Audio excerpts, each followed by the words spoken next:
자, 이번 시간은 여러분 교재 45페이지고요. 자, 오른쪽 하단에 보시면 그 도시공 기본계획 수립 절차라고 나와 있습니다. 여기 도시공 계획 수립과 승인 절차 46페이지 승인 절차를 설명드릴 수 있도록 그렇게 준비를 할게요. 네, 앞에 보실까요? 자, 도시공 기본계획은 어떤 과정을 통해서 도시공 기본계획 수립이 될까라고 하는 겁니다. 그죠? 네, 수립 절차를 할 겁니다. 도시공 기본계획은 누가 수립하죠?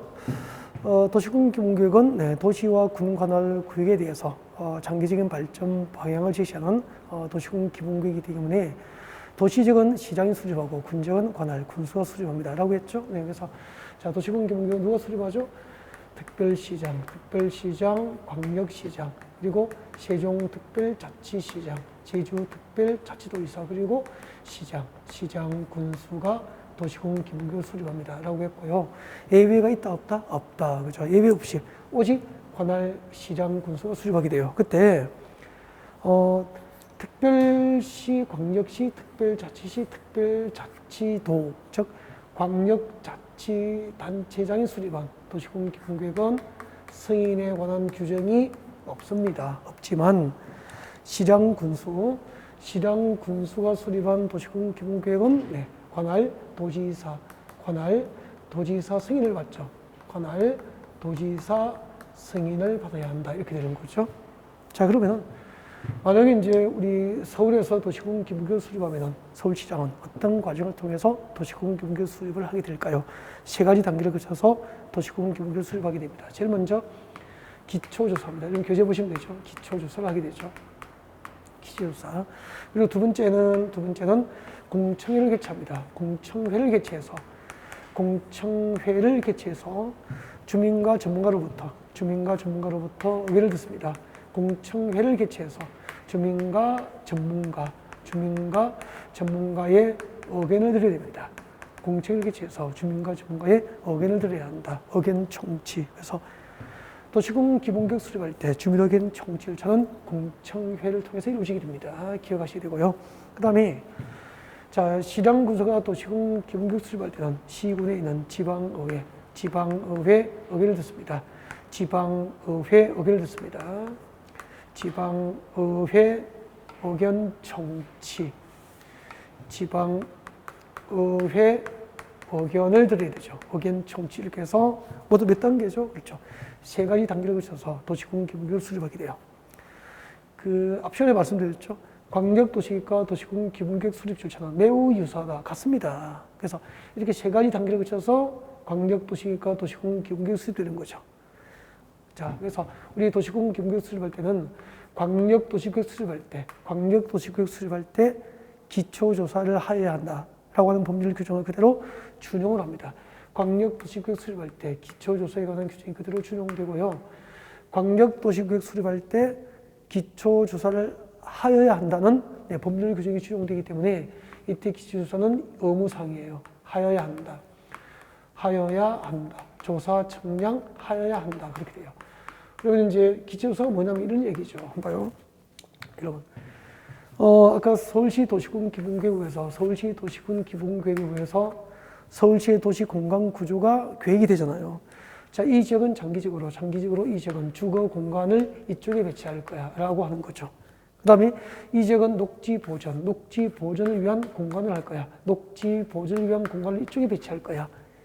이 지역은 상업가 업무 중심의 도시 공간을 이쪽에 배치할 거야. 이것이 도시 공간 구조 계획이잖아요. 그리고 여기는 문화, 스포츠 시설 위주의 도시 공간을 배치할 거야. 이렇게 공간 구조를 계획하려면은 자, 만약에 이제 이 지역에 주거 공간을 배치하려면 이 지역이 주거 공간으로서 입지가 가능한지, 적합한지, 그죠? 이 서울 지역의 인구, 산업, 환경, 주택, 토지용 상황, 교통 여건 등을 미리 조사하고 측량을 해야 되겠죠. 이것을 기초조사라고 하는 거죠. 아셨죠? 그래서 광역도시계획과 도시공 기본계획 수립할 때는 항상 그 기초조사를 먼저 해야 돼요.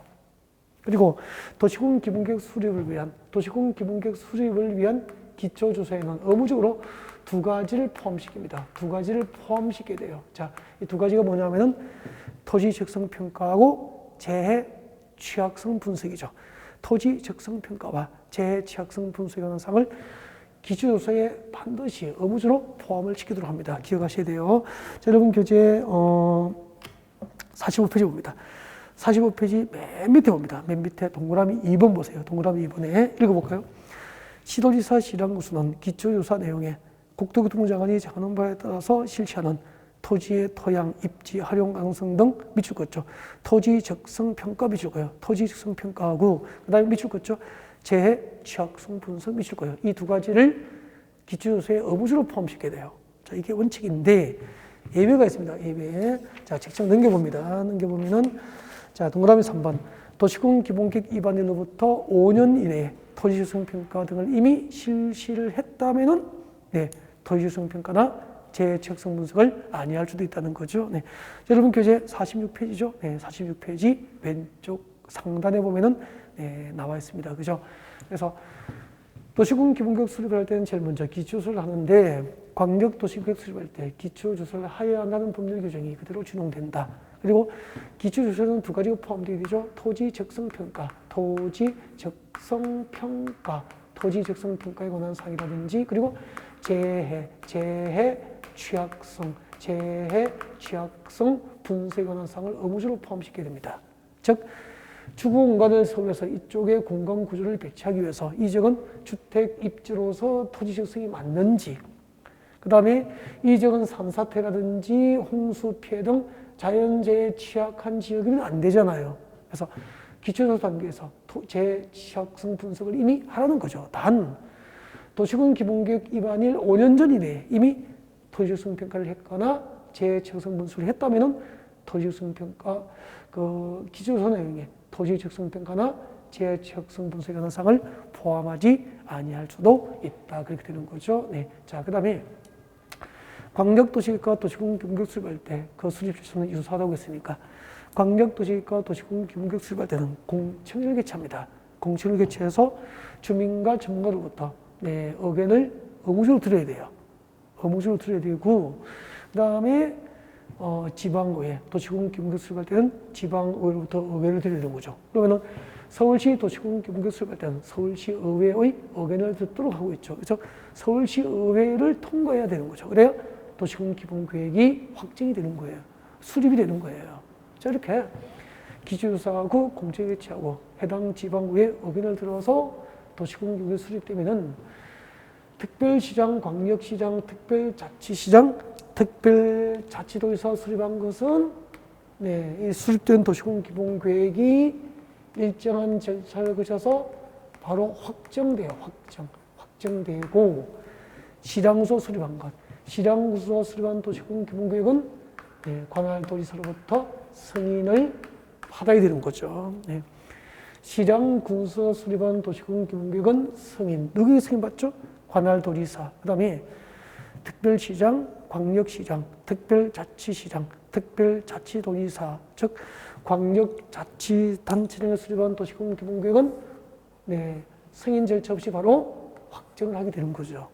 네, 그때 확정과 승인을 위한 과정이 있습니다. 그 절차가 두 가지가 있어요. 확정과 승인 절차는 협의 및 심의, 심의를 거쳐야 됩니다. 협의 및 심의를 거쳐서 확정과 승인이 이루어지게 되는 거죠. 즉 시장군수가 관할 도지사에게 도시군 기본계획 승인을 신청하면은 도지사가 이를 승인하고자 할 때는 승인 전에 미리 관계행정기관장 등과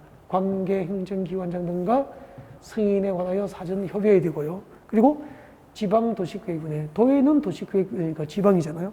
지방도시계획위원회 심의 거쳐서 즉 협의 및 심의를 거쳐서 관할 도지사는 도시군 기본계획을 승인하게 돼요.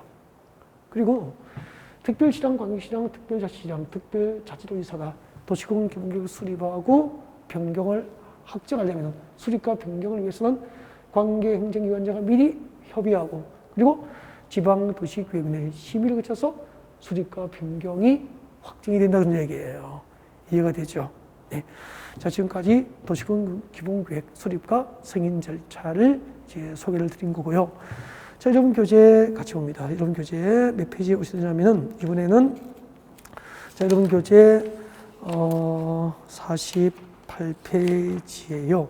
자, 여러분 교재 48페이지 오시면 나와 있죠? 네, 협의 후 심의를 거쳐서 수립과 확정이 이루어진다고 나와 있을 겁니다. 네, 같이 읽어볼까요? 네. 자, 48페이지 맨 위에 협의 후 심의 읽어드립니다. 도지사가 도시군 기본계획을 승인하려면 도지사가 관할 도지사가 시장으로서 수립한 도시군 기본계획을 승인하려면 관경쟁위원장과 협의 동그라미 협의한 후 지방도시민의 심의 동그라미 심의를 거쳐서 승인하고요. 또 협의에 관하여 특별시랑 특별시광역시, 특별자치시, 특별자치도의 도시군 기본계획을 준용을 하게 됩니다. 그래서 특별시, 광역시, 특별자치시, 특별자치도의 도시군 기본계획을 수립하거나 변경할 때는 협의와 심의를 거쳐서 수립과 변경을 확정한다 그런 뜻이에요. 네. 자, 그다음에 이제 7번 같이 봅니다. 48페이지 7번이죠. 도시군 기본계획의 타당성 검토입니다. 자, 특별시랑, 광역시랑, 특별자치시장, 특별자치도지사, 시장으로서는 한 번 수립된 도시군 기본계획이 영원하지 않잖아요. 5년마다 동그라미, 5년마다 타당성 검토 과정을 통해서 도시군 기본계획을 정비하도록 그렇게 합니다. 여기서 조심해야 될 게 있죠. 자, 도시군 기본계획은 도시지역과 군지역의 장기적인 발전 방향을 제시합니다. 즉, 10년, 20년 이후에 어떤 장기적인 발전 방향을 제시하는 계획이기 때문에 그 10년, 20년 세월 동안 도시 환경은 끊임없이 변화되는 과정이기 때문에 5년마다 타당성 검토 과정을 통해서 이를 수정하도록 그렇게 하고 있는 거죠. 그래서 수립된 도시군 기본계획은 5년마다 타당성 검토 과정을 통해서 수정된다고 기억하시면 되고요. 거기서 주의해야 될 게 있습니다. 주의해야 될 것은 조금 전에 우리 앞 시간에 공부했던 광역도시계획이 있죠. 이 광역도시계획은 타당성 검토에 관한 규정이 없어요. 타당성 검토에 관한 규정이 없다는 게 특징이에요. 그래서 광역도시계획과 도시군 기본계획 모두 장기 정책 계획이지만 광역도시계획은 타당성 검토에 관한 법률 규정을 두고 있지 않다. 도시군 기본계획만 몇 년마다? 그렇죠. 5년마다 타당성 검토를 하도록 한다. 그런 얘기죠. 여기까지가 이제 도시군 기본계획이에요. 자, 그 다음에 이제 도시군 관리계획으로 진도를 준비를 할까요? 자, 여러분 교재 이제 51페이지, 52페이지 오시면 되겠죠. 챕터 4 도시군 관리계획을 지금부터 이제 강의를 진행합니다. 아무튼 오늘 첫 주 강의의 하이라이트는 도시군 관리계획이라고 봐야 되겠죠. 네.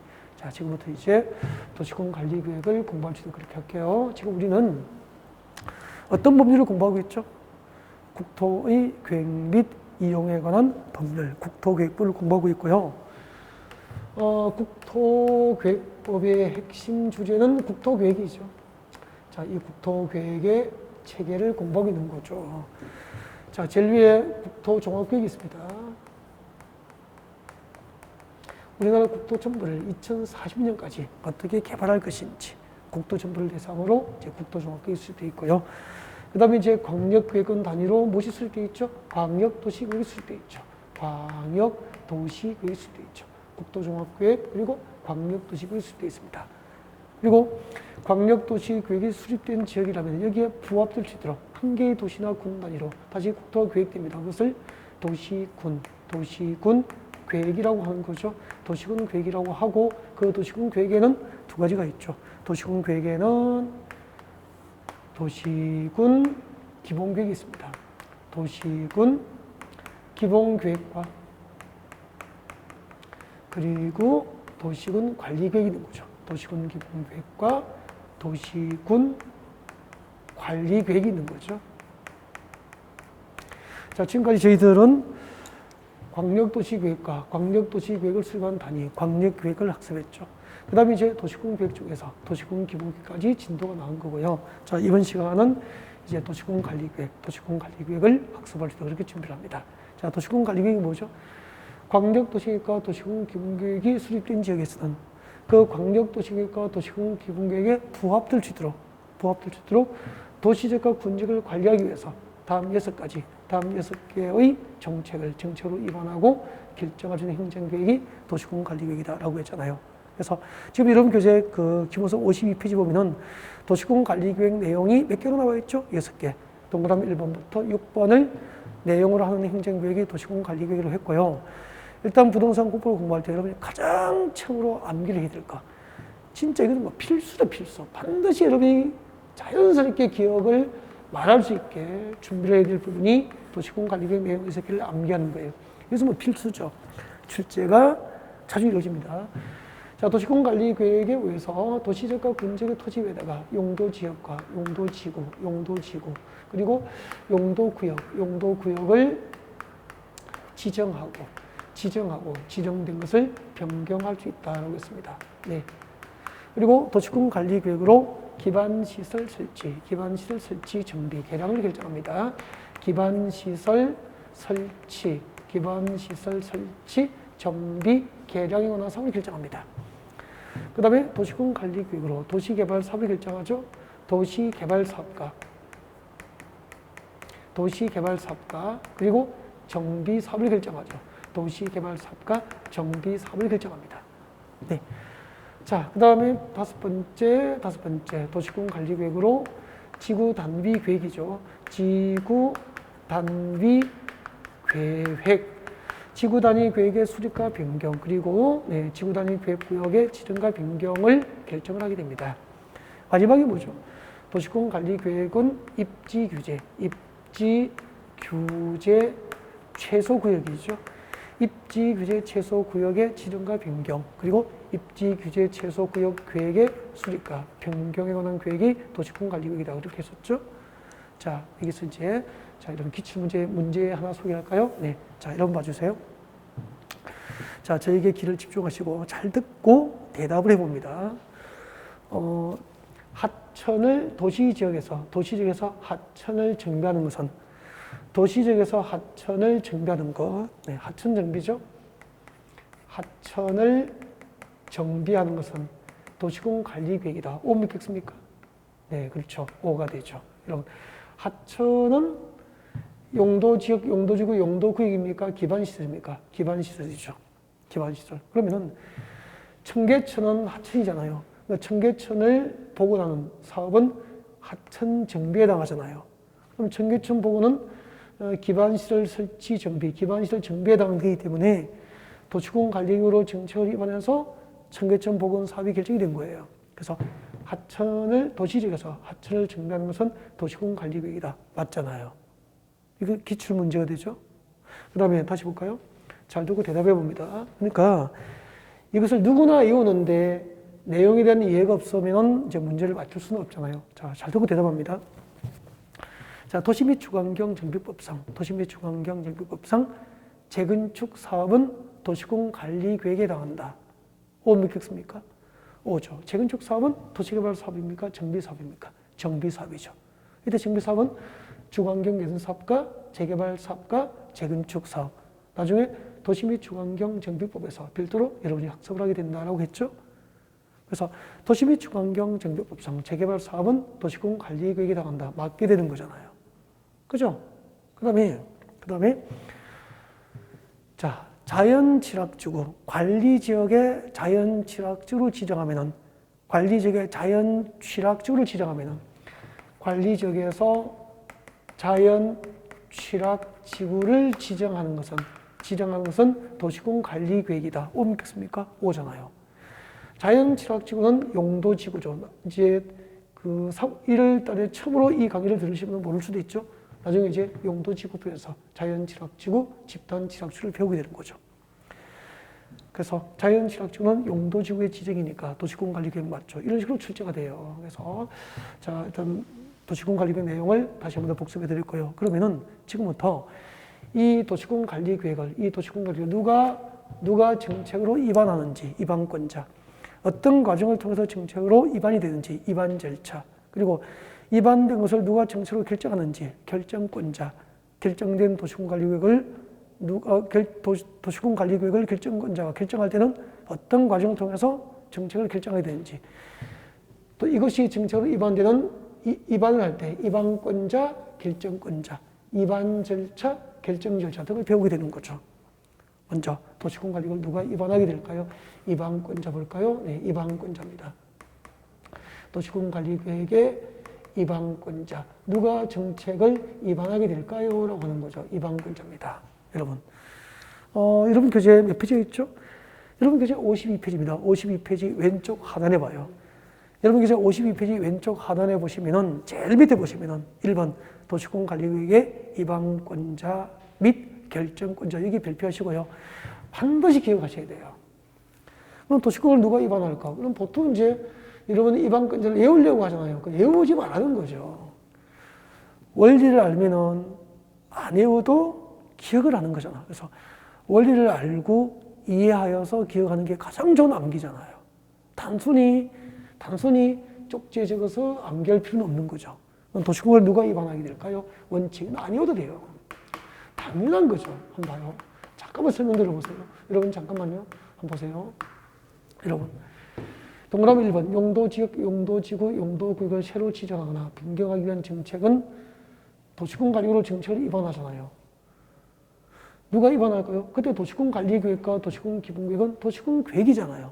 도시공계획이라는 것은 한 개의 도시나 한 개의 군 단위로 정책이 입안되기 때문에 도시는 관할 시장이 입안권자 돼요. 군 지역은 관할 군수가 입안권자 되는 거죠. 그러면은 외울 이유가 없는 거잖아요. 도시공관리계획은 도시지역은 관할 시장이, 군 지역은 관할 군수가 입안합니다. 그래서 자 도시지역의 시장 불러볼까요?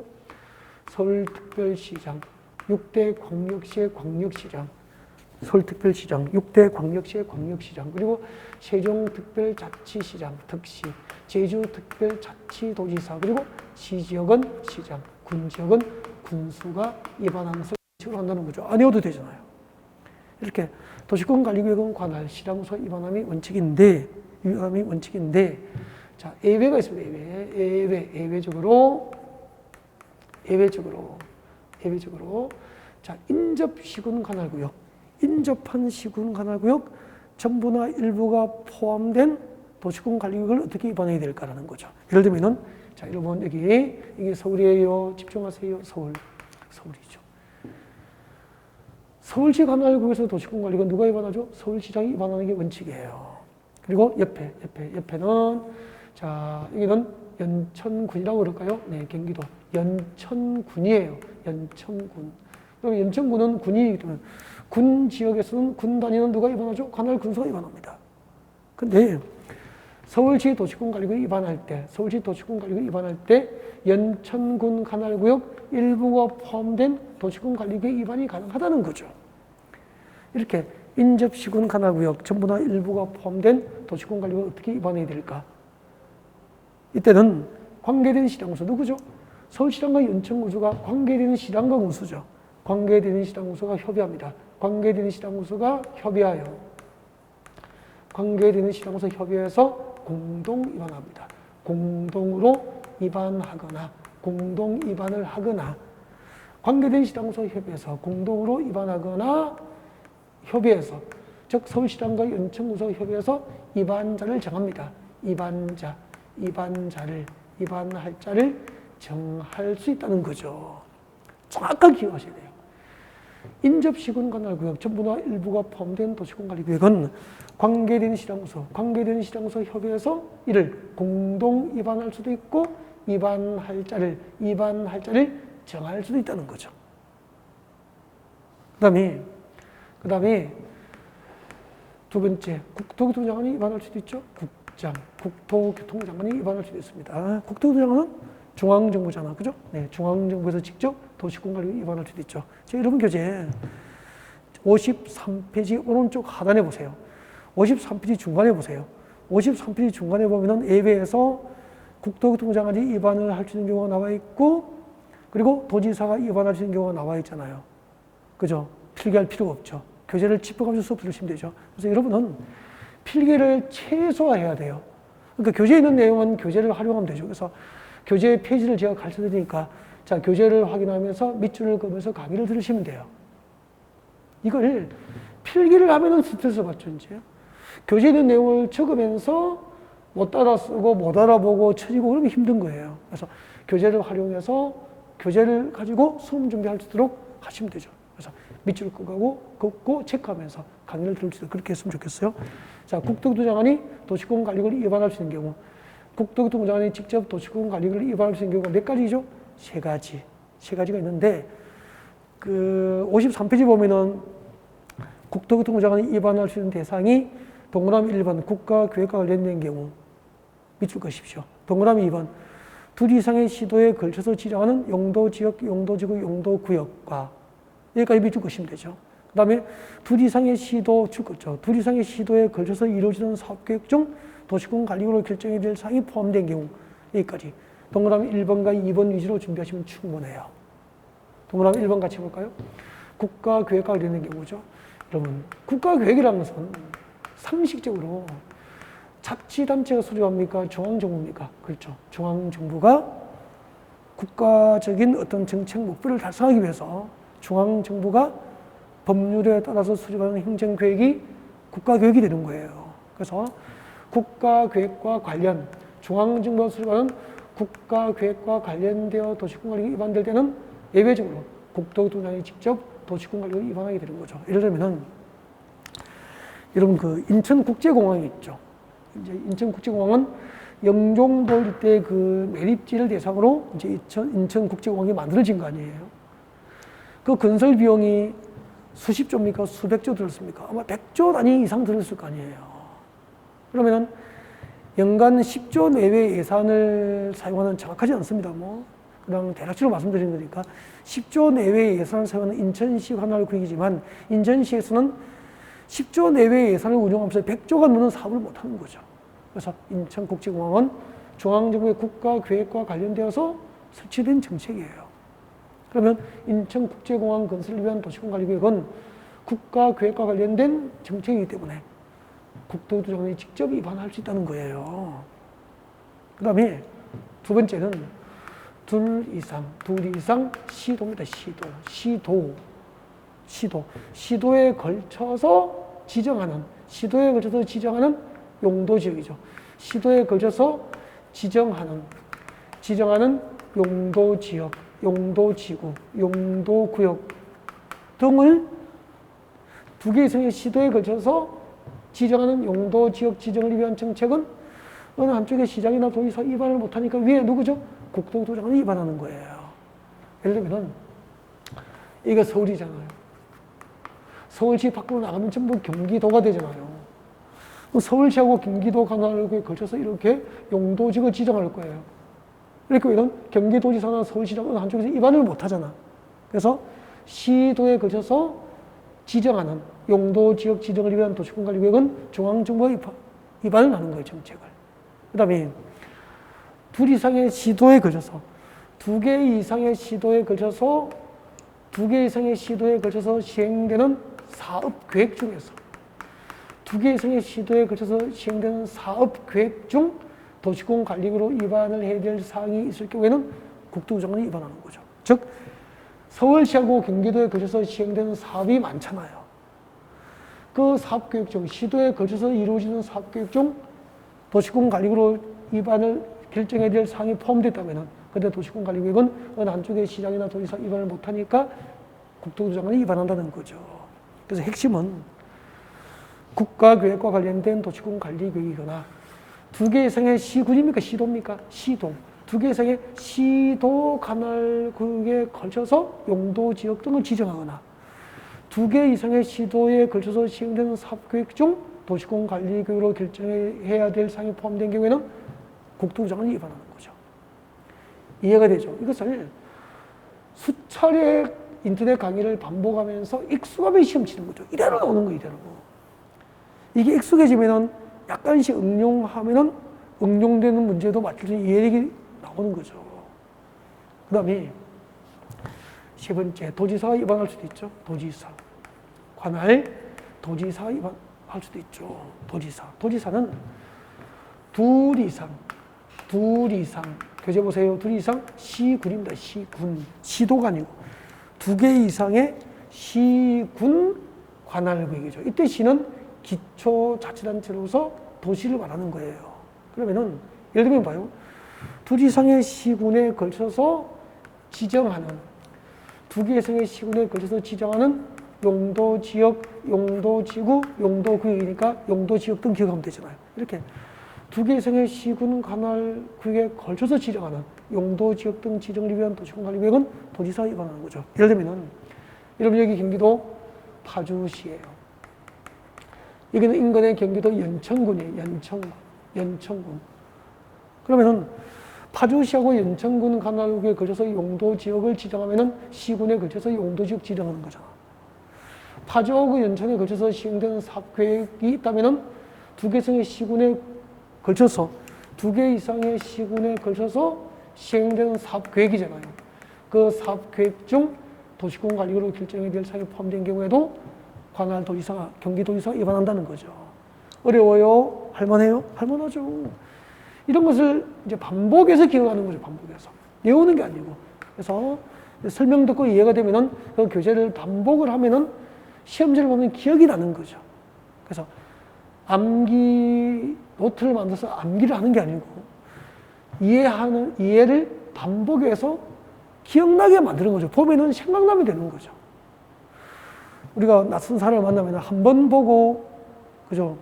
1년 뒤에 그 사람을 기억하기는 쉽지 않잖아요. 근데 한 번 보고, 두 번 보고, 몇 번 본 사람이라면은 1년 뒤에 만나도 2년 뒤에 만나도 알게 되잖아요. 똑같은 원리라는 거죠. 처음에는 잘 암기가 되지 않죠. 그걸 암기를 자꾸 하려고 하는 게 힘든 거죠. 자, 지금까지 도시군관리 위반권자였죠. 누가 도시군관리 위반하는지. 그죠? 그 다음에 이제 결정. 누가 결정하냐 볼까요? 도시군관리가 누가 결정할까요? 네, 결정권자입니다. 위반된 도시군관리가 누가 정책으로 결정하게 될까요? 얼마나 대단합니까? 자, 위반된 도시군관리 누가 결정할까요? 자, 여러분 교재 53페이지 오른쪽 하단에 봅니다. 오른쪽 하단에 보면은 원칙적 결정 구조로 나와 있을 거예요. 나와 있죠? 네, 이 부분을 강의하고 있어요. 교재를 짚어가면서 설명 들으시면 됩니다. 자, 위반된 도시군관리구역은 원칙적으로 누가 결정할까요? 네, 시도지사입니다. 시도지사가 결정하죠. 시도지사. 여러분. 그리고 대도시는 대도시시장이 직접 결정하게 돼요. 그래서 위반된 도시군관리구역은 시도지사, 교재 밑줄 긋죠? 시도지사. 그리고 대도시는 대도시시장이 결정하는 원칙인데, 한번 봐요. 행정조직은 중앙정부가 있어요. 행정조직체계, 중앙정부. 중앙정부는 누구죠? 국토교통부 장관이라고 그랬죠? 국토교통부 장관은 중앙정부가 되죠. 지방자치단체는 두 개가 있잖아요. 광역자치단체가 있고, 그리고 기초자치단체가 있죠. 광역자치단체하고 기초자치단체가 있고, 이 광역자치단체고 기초자치단체가 지방자치단체, 지방정부가 되는 거잖아요. 근데 광역자치단체 5개를 정확하게 기억하셔야 되죠. 자, 광역자치단체라 하면 특별시, 광역시, 세종특별자치시, 특시, 제주특별자치도, 특도, 그리고 도, 이 5개를 광역자치단체라고 하고, 이 5개를 줄여서 약칭해서 법에서는 무엇이라고 하죠? 시도라고 하자는 거죠. 이 법률을 규정하는 거죠.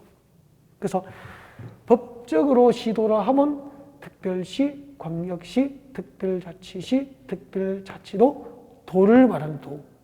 이 5개를 모르면 안 돼요. 그리고 특별시, 광역시, 특별자치시가 아닌 시, 특별시, 광역시, 특별자치시가 아닌 시는 기초자치단체, 여기 시가 되는 거예요, 시. 그리고 군. 특별시, 광역시는 구. 시군구는 기초자치단체가 되는 거예요. 그 다음에 특별시, 광역시, 특별자치시가 아닌 이 시 중에서 인구가 50만 이상이 되면은, 대도시라고 하는 대도시 시장이 되는 거죠. 알겠죠? 그래서 이때 시도지사가 누군지 아셨죠? 이때 시도지사가 누구죠? 특별시장, 광역시장, 세종특별자치시장, 제주특별자치도지사, 그리고 도지사를 말하는 거죠. 이렇게 시도지사, 대도시시장이 위반된 도시군관리를 결정하는 게 원칙인데,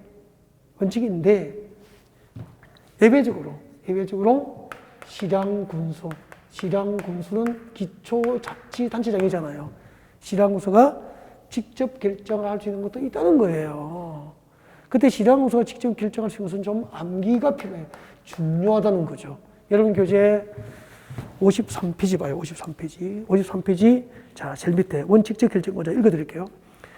도시공간관리계획은 시도지사 미칠 거예요. 시도지사 미칠 것이고, 손 떼시고, 시도지사가 직접 결정하거나 시량군수의 신청에 따라서 결정한다. 시도지사가 결정하는 게 원칙이라는 이야기예요. 다만 특별시, 광역시, 특별자치시를 제외한 인구 50만 이상인 도시가 뭐죠? 대도시고, 대도시는 누가 결정하죠? 대도시시장이 결정해요. 네. 근데 줄것죠. 다음의 도시공관리계획은 시량군수가 결정한다. 미칠 거예요. 다음의 도시공관리계획은 시량군수가 결정한다. 미칠 것이고 별표예요. 시량군수가 직접 결정할 수 있는 대상이 두 개가 있죠. 이것은 살짝 암기를 해야 돼. 특히 그 중에서 동그라미 1번은 꼭 암기하셔야 된다고. 미칠 것죠. 시량군수가 입안한 지구단위 계획구역의 지정과 변경. 시량군수가 직접 입안한 지구단위 계획구역의 지정과 변경, 지구단위 계획 수립과 변경에 관한 도시공관리계획은 시량군수만 결정할 수 있다는 거예요. 꼭 기억하셔야 돼요. 이게 익숙하고 넘치면은 동그라미 2번 손대도 돼요. 동그라미 2번은 거의 시험에 안 나오니까. 그 다음에 책장을 넘겨봐요. 이제 책장을 넘겨보시면은 이제 54페이지 제일 위에 와요. 예외적으로 도시공관리를 결정할 수 있는 자가 있습니다. 국토교통부 장관이 도시공관리를 결정할 수 있죠. 국토교통부 장관이 도시공관리계획을 결정할 수 있는 대상이 몇 개가 있죠? 네, 동그라미 1번부터 4번인데 동그라미 4번 수산조업보호구역 지정과 변경하는 결정은 해양수산부 장관이 직접 결정하기 때문에 그죠? 동그라미 1, 2, 3번 동그라미 1, 2, 3번은 누가 결정하는 거죠? 네, 국토교통부 장관이 직접 결정할 수 있는 거예요. 국토교통부 장관이 직접 결정할 수 있는 도시공관리계획은 국토교통부 장관이 입안한 도시공관리계획, 개발제한구역 지정과 변경하는 도시공관리계획, 그리고 동그라미 3번 조심해야 돼요. 시가와 조정구역 지정과 변경에 관한 도시공관리계획은 시도지사가 결정하는 게 원칙인데 가로 안에 봅니다. 국가계획 관련 시라고 되어 있죠. 국가계획과 관련되어서 시가와 조정구역을 지정하고 변경하기 위한 도시공관리계획은 국토부 장관이 결정하게 되는 거죠. 그래서 자, 고개를 한번 들어볼까요? 네. 도시공관리계획은 원칙적으로 시도지사, 대도시장이 결정하는 게 원칙인데 시량군수가 직접 결정하는 게 있죠? 꼭 기억하라고 그랬습니다. 뭐죠? 그렇죠. 시량군수가 직접 입안한 지구단위 계획구역이죠. 지구단위 계획구역의 지정과 변경, 지구단위 계획구역의 지정과 변경, 그리고 지구단위 계획 수립과 변경을 위한 도시공관리계획은 시량군수가 직접 결정하는 거죠. 여기까지.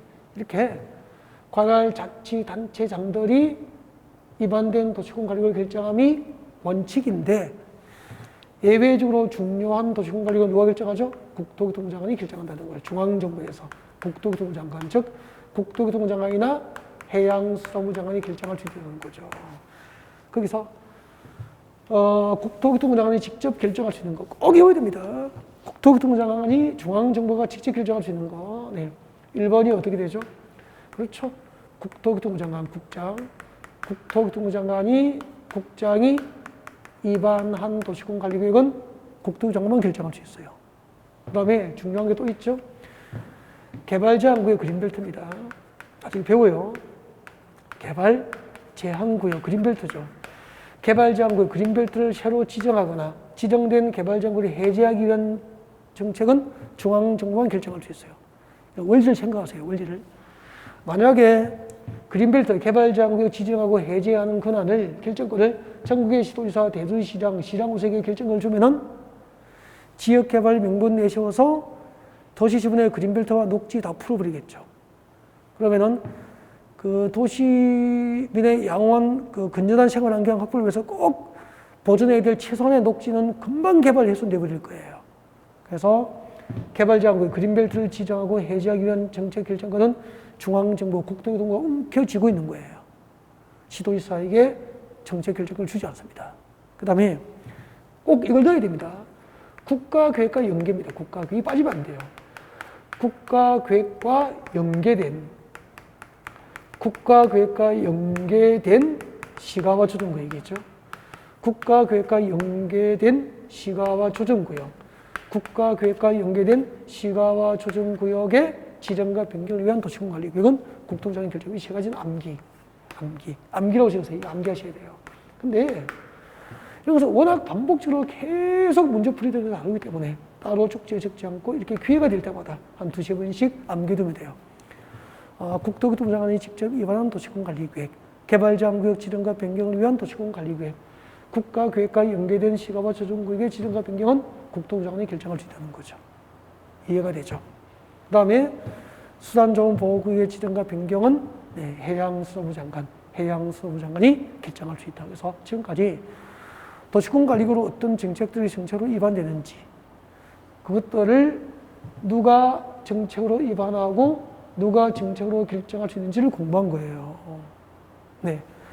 자, 그러면은 자, 이제 여러분 교재 55페이지 옵니다. 55페이지 오셔서 아주 중요해요. 55페이지 오셔가지고 그 55페이지 오른쪽 상단에 보면은 도시군관리구역 위반 제한 나와 있죠. 시험에 자주 나와요.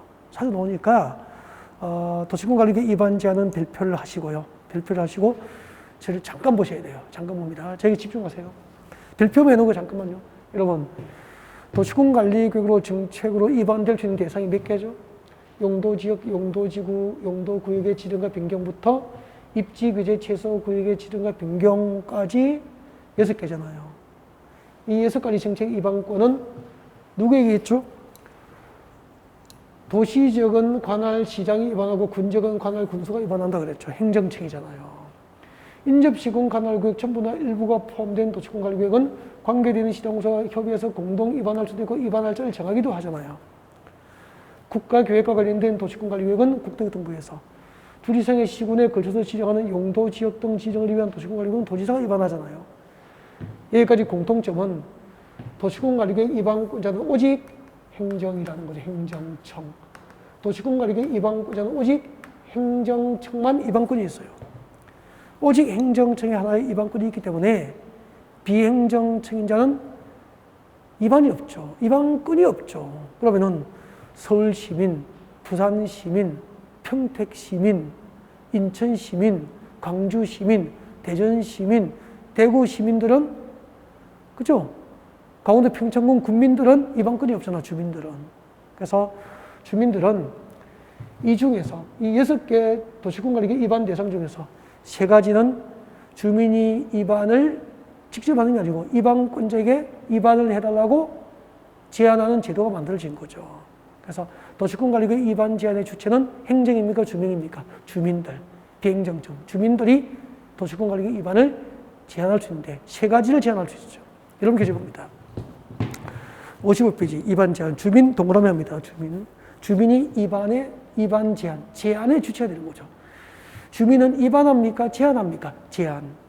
자, 이해관계자를 포함한 주민들은 다음 사항에 대해서 도시군관리구역 위반할 수 있는 자, 즉 위반권자에게 그 도시군관리구역 위반을 제한할 수 있다고 해가지고 주민이 제한할 수 있는 대상이 몇 개가 나와 있죠? 3개.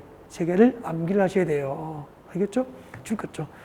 기반시설 설치 정비 개량 미칠 거요. 기반시설 설치 정비 개량은 주민 제한 대상이 됩니다. 그 다음에 2번 줄 거요. 지구단위 구역구역 지정과 변경 줄 거요. 지구단위 구역구역의 지정과 변경 미칠 거요.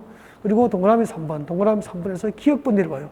동그라미 3번에서 기억번 미칠 거죠. 기억번에 2번째 줄 끝에 줄 거죠. 2번째 줄 끝에 산업유통개발진흥지구 지정과 변경 이렇게 3개를 입어야 돼요.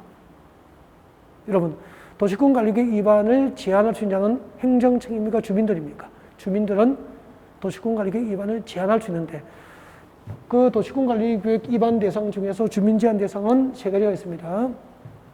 기반시설 설치 정비 개량, 지구단위 계획구역의 지정과 변경, 그리고 용도지구 중에서 무슨 용도지구죠? 산업유통개발진흥지구, 산업유통개발진흥지구 지정을 위한 도시군관리구역 위반이 제한될 수 있는 거죠.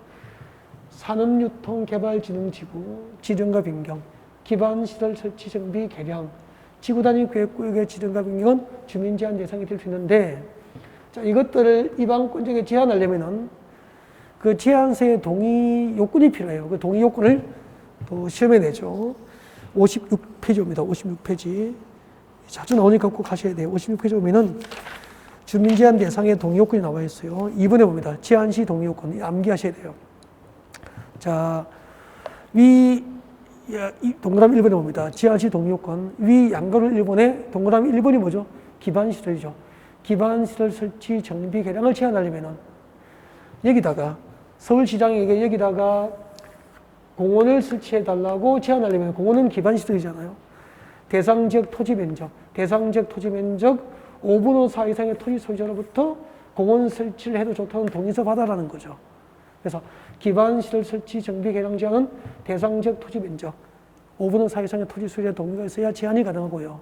그 다음에 지구단위 구역 지정과 변경, 산업유통 개발 지정지구 지정과 변경은 대상 지역 토지 면적 3분의 이상의 토지 소유자 동의를 받으면 돼요. 그래서 기반시설 설치 제한만 5분의 4고 나머지 지구단위 구역 지정과 변경, 산업유통 개발 지정지구 지정과 변경을 위한 주민 제한은 대상 지역 토지 면적, 대상 지역 토지 면적 3분의 이상의 토지 소유자의 동의를 얻어서 주민 제한이 가능하다는 겁니다. 일단 주민 제한 대상까지 말씀을 드린 거고요. 잠시 휴식 후에 이제 도시군관리局입안 절차, 결정 절차, 입안 절차, 결정 절차, 그죠? 그리고 도시군관리局결정 고시 후에 어떤 법적 효과 등등을 이제 구체적으로 학습할 수 있도록 준비하겠습니다. 네.